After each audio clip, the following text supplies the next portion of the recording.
អ្វីទៅបានជាខ្ញុំទៅមិនដល់ផ្លូវជីវិតខ្ញុំខ្វែងខ្វាត់គ្មានទិសដៅនឹងថ្កល់គ្មានអ្នកណាអាចជួយស្រាយចម្ងល់នេះបាន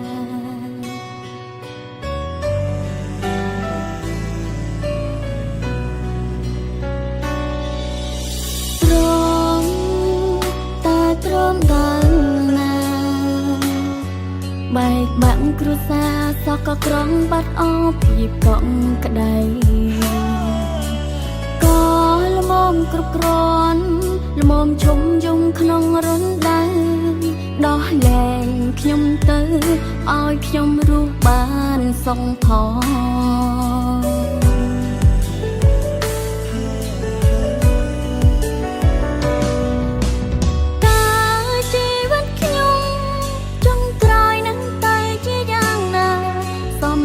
គ្រួសារគ្មានអ្នកណាយល់អា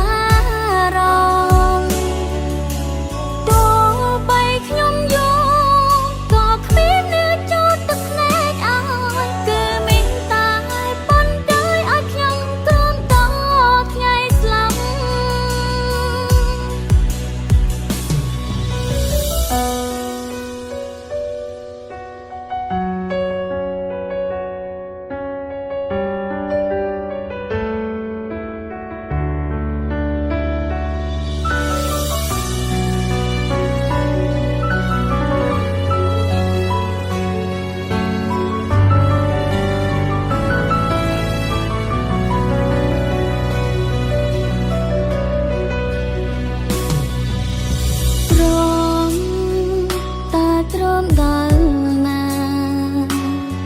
បែកបាក់គ្រួសារសក់ក៏ក្រំបាត់អស់ភាពកក់ក្ដៅ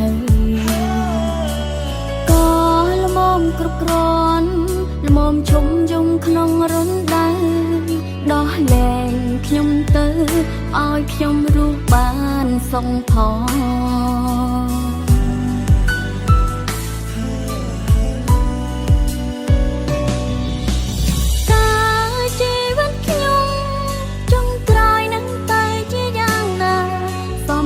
គ្រួសារគ្មាន